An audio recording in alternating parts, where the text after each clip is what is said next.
es una mentira. Figuras culturales son de esa de mala. Si todo es un juego, juguemos con ganas. Oye, mi bella dama, siento que tú solo me engañas.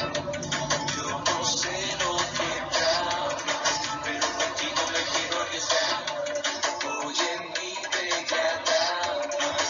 Bom dia, pessoal. Mais uma aula de espanhol. Semana passada eu coloquei uma música e esqueci de falar sobre ela durante a videoaula. E, durante a aula, ficaram só me perguntando que música era aquela.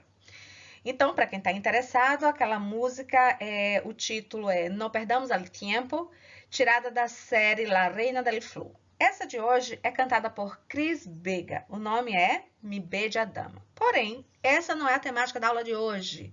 Continuando a trabalhar com a Argentina, eu trouxe mais um personagem e que vem caindo cada vez mais nos vestibulares e no Enem. Mas eu volto a dizer, o que mais cai é Mafalda. Esse novo personagem é chamado Gaturro. Vamos saber um pouquinho mais sobre ele? Pessoal, vocês já conheciam esse personagem que eu estou trazendo hoje? O nome dele é Gaturro. E sabe quem é o criador? É o desenhista Christian Dazuonik, mais conhecido como Nick. É o cartunista estrela do jornal La Nación e autor do personagem Gaturro, que eu terminei de falar para vocês, e que é famoso em toda a América Latina e também na Espanha, França e Portugal. Nascido em 1971, é hoje o principal representante da nossa geração, da nova geração de caricaturistas argentinos. Vocês já conheceram Quino, aquele desenhista de Mafalda, né, que também era argentino, e hoje vocês estão conhecendo o Nick. Bom, você sabe o que significa caricatura? Bom, caricatura é um desenho de um personagem. A caricatura, ela enfatiza e exagera as características da pessoa de uma forma humorística, assim como em algumas circunstâncias acentua gestos, vícios e hábitos particulares em cada indivíduo.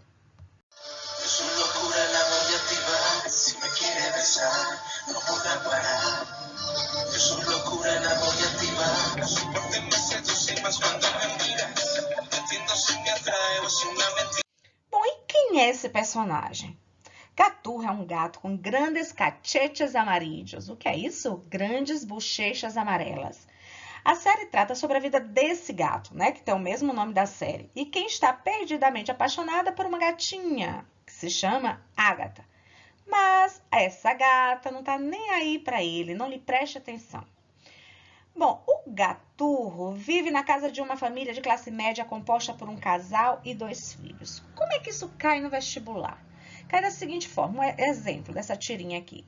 Além da parte interpretativa, que eu não vou ler aqui agora, eles pedem que vocês identifiquem, por exemplo, a conjunção utilizada no texto. Aqui nós temos aqui no último balãozinho dizendo piedra, papel ou tijera. Aí vocês teriam que identificar o O, que significa ou. É só uma possibilidade.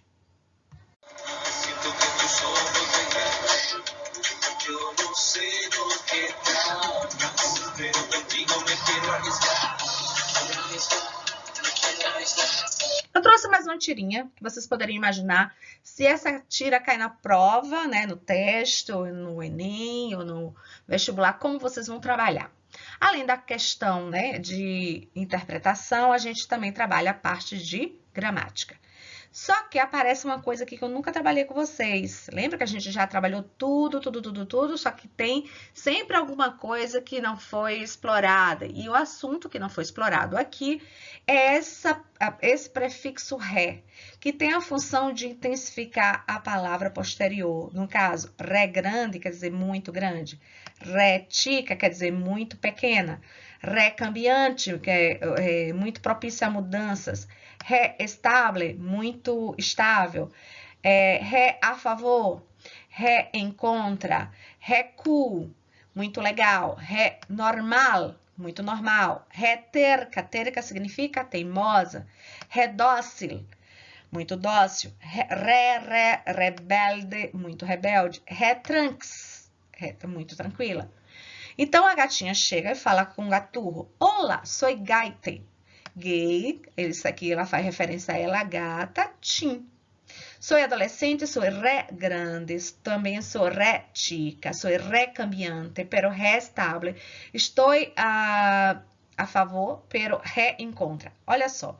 O que é que poderia ser mais explorado nessa questão, como se fosse gramática? Iria explorar aqui, ó, o y, iria explorar aqui o pero. Por que o y? Porque é uma conjunção, né, que traz essa ideia aditiva de somar ideias.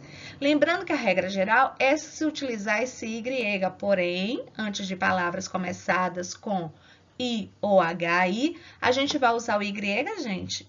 Não, a gente vai trocar o Y pelo E. Aqui eu já estou aproveitando para fazer a revisão para o teste.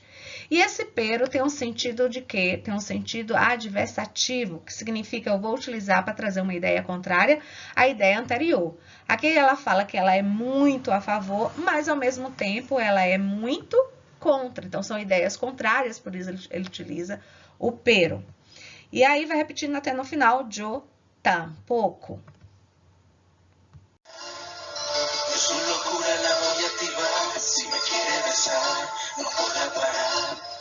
De su locura la voy a activar. Su porte me seduce más cuando me mira. Entiendo. Mais uma tirinha. Imagine se cai essa tira na minha prova. O que é que eu iria pedir a vocês? Além da parte interpretativa, a gente pode explorar conjunções, além de outras cositas mais, né? Mas vamos focar na conjunção, que é o nosso assunto da unidade. E aí, como a professora iria pedir a vocês? Então, veja. Gaturro fala para Ágata, sua paixão, diz assim: Ágata, te parece inteligente? Ela diz, sí, pero no mucho. Olha o uso do pero. Que sentido tem o pero? O sentido de ideia adversativa, ou seja, ideia contrária. Então, o pero vai fazer sempre uma referência, gente, à palavra perros. Por que ela faz essa brincadeira? Porque são palavras que têm a pronúncia semelhantes, porém com sentidos diferentes. Pero significa mas, porém. Já perros, com 2 R, significa cachorros. Então, sigam. Te parezco carismático? Sí, pero hasta ahí. Te parezco lindo? Sí, pero la verdad, no. Saldrias comigo? Preste atenção na palavra comigo, que é um heterográfico. Por quê, gente? Porque a palavra comigo significa comigo mesmo. O som é semelhante, porém a escrita é diferente. Sí, pero no mejor no. Sí, pero quer dizer sim, porém, aí pensa melhor, no, mejor no. Não, melhor não.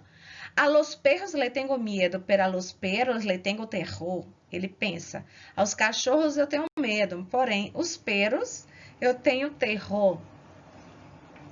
E o que vocês têm que estudar para o teste? Vocês têm que estudar principalmente as conjunções, é o que eu vou mais explorar, tá bom? E aqui eu trouxe uma tabela onde faz a revisão de todas as conjunções que nós já estudamos. E primeiro passo é dividi-las em coordenantes e subordinantes. Qual é a diferença? A diferença é que as coordenadas, elas aparecem dentro de orações independentes. As subordinadas, não, elas estão presas a uma outra principal, tá bom? Então, veja, as coordenantes são divididas em copulativas, que significa aditivas, disjuntivas, que são alternativas, adversativas, distributivas e explicativas. Quais são elas? I, E, ni, que. O que eu tenho que chamar a atenção nesse caso aqui? Nesse caso, nós já estudamos e bate e vai cair muito isso aqui no teste, é o uso do Y. Lembra? A gente usa o Y para juntar duas palavras ou duas ideias, duas orações. Pedro e Paulo, essa é a regra geral. Porém, quando vem antes de uma palavra começada com I ou HI, o que acontece? Eu tiro esse Y e coloco E. Aí eu digo Pedro e Isabela, tá bom? Se for no início de uma frase, vai ser Y mesmo. E se for um ditongo tipo yellow, aí vai ser Y mesmo. Porque lembram? Quando é um ditongo, formou um som novo. Então, não vai ocorrer aquele caso que eu disse, né? Como é chamado esse caso que eu falei sobre essa prolongação do som vocálico? Quem lembra? O nome é eufonia. No caso das disjuntivas, você escolhe ou isso ou aquilo, enfim. Nós temos o ou, que em espanhol a gente diz o, que é o o, né? Porém, antes de palavras começadas com o ou ho, lembra igual ao caso do Y? Aqui ocorre também. Antes de palavras começadas com O ou HO, o que vocês fazem? Vocês trocam o O pelo U, beleza? Lembrando que se for entre números que não sejam por extenso, vocês devem não colocar o O com o acento, porque segundo alguns, né, eles entendem que é uma forma de não confundir esse O com o zero. Essa é a explicação que eu tenho para dar para vocês. E as adversativas, que significa o quê? Ideias contrárias. Nós temos o mas, que significa mas mesmo, pero, que significa porém, sino. Esse sino vocês devem recorrer àquele vídeo onde eu explico bastante todos os detalhes sobre sino. Vamos lembrar aqui bem rapidinho. Sino significa o quê? Em especial assim, mas também, não é isso? O sino aparece em orações onde tem a oração anterior uma ideia negativa. Não quero té, sino café. Eu não quero chá, mas sim café. Além desse sentido, existem outros sentidos, como exceto, como sino, como destino, enfim. Mas vamos focar no que é mais importante aqui. O uso do sino e do si. O si sozinho, ele é uma conjunção condicional, tá? O si separado do no quer dizer se, não. E o sino junto, como eu já falei, mas também. Lembrando que também existe sino que. Qual é a diferença? A diferença é que eu uso o sino entre palavras que não são verbos. E eu uso o sino que entre palavras que têm os verbos diferentes. Ele fala assim, ele não canta. Ele não canta. Sino que baila. Então, canta e baila são verbos diferentes. As distributivas, já, bien. Explicativa, es decir, quer dizer, quero dizer, esto es. E as subordinantes? As que trazem a ideia de lugar, donde, de tempo, quando, apenas, enquanto. Quero chamar a atenção para isso aqui, ó. Preste atenção. O que significa apenas? Significa mal ele chegou ali, então apenas chegou a de. Enquanto significa o quê? Naquele momento, em relação àquilo, de modo, como, segundo que. Comparativa, tal qual, tal como, igual que. A gente estudou bastante essas ideias comparativas na unidade passada. Causales, que, porque, puesto que, pues. Consecutiva, luego, com que, por lo tanto. Lembrem que a palavra com que é equivalente ao nosso então. Por lo tanto, que são 3 palavras aí, em português é portanto, uma palavra só.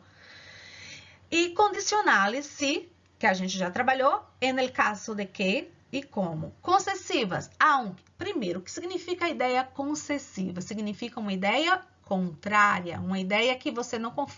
Você traz uma ideia de que você não faz aquilo normalmente, mas você vai abrir uma concessão para fazer. Então, você vai usar as seguintes conjunções. Aunque, que significa ainda que, a pesar de que e se bien. Preste atenção que a palavra pesar, ela é separada, diferente do português. E finales. Finales traz a ideia de finalidade. A que, para. Lembrando que vocês devem dar uma passeada naquelas páginas onde a gente estuda o subjuntivo, porque a gente continua trabalhando com o subjuntivo. No caso, eu quero chamar a atenção quais são as conjunções que a gente utiliza para marcar, que a gente chama de marcadores, né? Utilizados no subjuntivo. Em especial, né? Porque não são só essas, nós temos ojalá, que significa tomara. Puede que, nesse caso aqui eu quero que vocês aprendam, é chamado locução conjuntiva. Locução conjuntiva. Por que é uma locução conjuntiva? Porque eu tenho 2 palavras para passar uma ideia de uma conjunção. Quizás, lembra, existe quizás com S no final, existe o quizás sem o S, que significa o quê? O talvez. E o para quê, que traz aquela ideia de finalidade.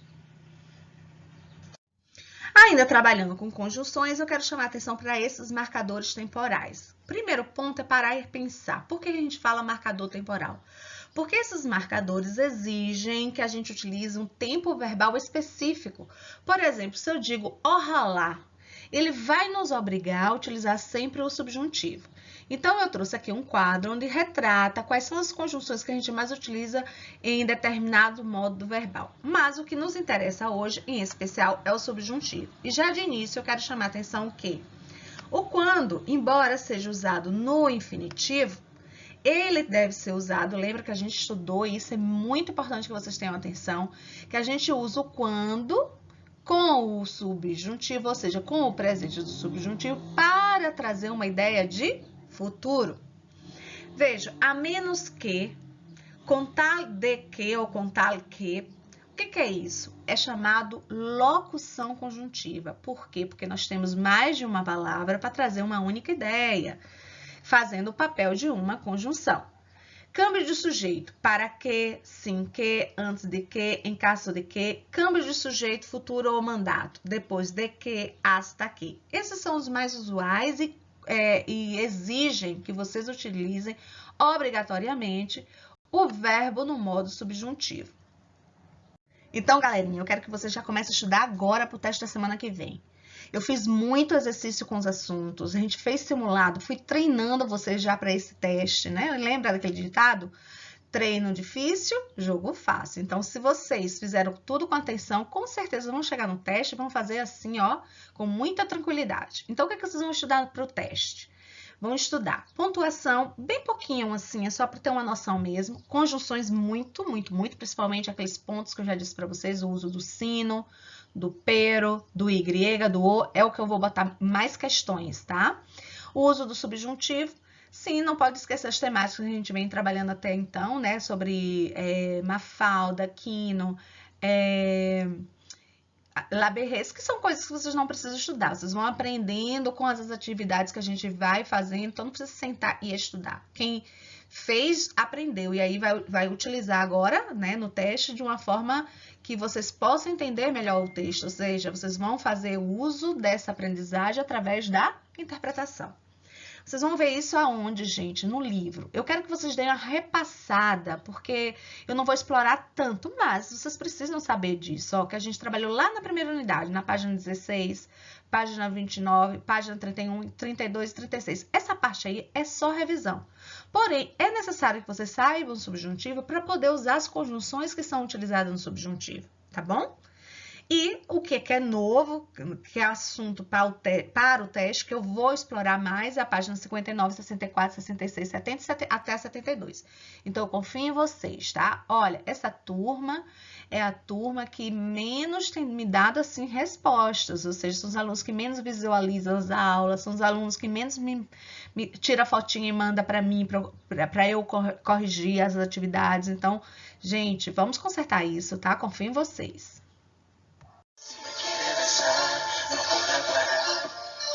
Su locura la voy a activar. No soporte me seduce más cuando me mira. No entiendo si me atrae o es una mentira. Figura escultural y sonrisa de mala. Si todo es un juego, juguemos con ganas. E chegamos ao final de nossa aula. Gente, eu não vou mais repetir para vocês que devem se inscrever no canal, que devem comentar. Mas, se tiverem dúvida com relação a isso, vocês poderão olhar nos comentários das aulas anteriores, que lá eu registro quem são os alunos que estão filando aula, tá bom? Um beijo, um abraço, até semana que vem. Não esqueçam de estudar para o teste.